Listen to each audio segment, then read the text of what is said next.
may question ako for you. Ikaw ba ay math tatakutin sa pag-compute?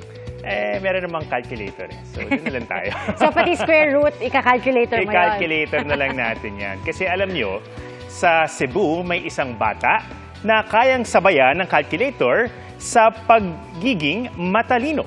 What is the square root of 1,500? Round of 39. 39 daw. Sakto? Daw. Perfect. Correct. Next. Square root of 3,400. 58 daw yun. Sakto? Daw. Correct!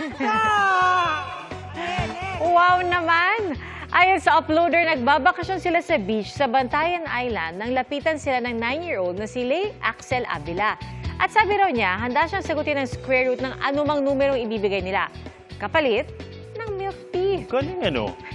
Hindi pa sila naniwala noong una pero kalaunay bumilib ng paandaranan ng kanyang matalas na pag-iisip. Mga kapuso, sama-sama tayong maging saksi. Mag-subscribe sa GMA Integrated News sa YouTube at para sa mga kapuso abroad, samahan niyo kami sa GMA Pinoy TV at sa www.gmanews.tv.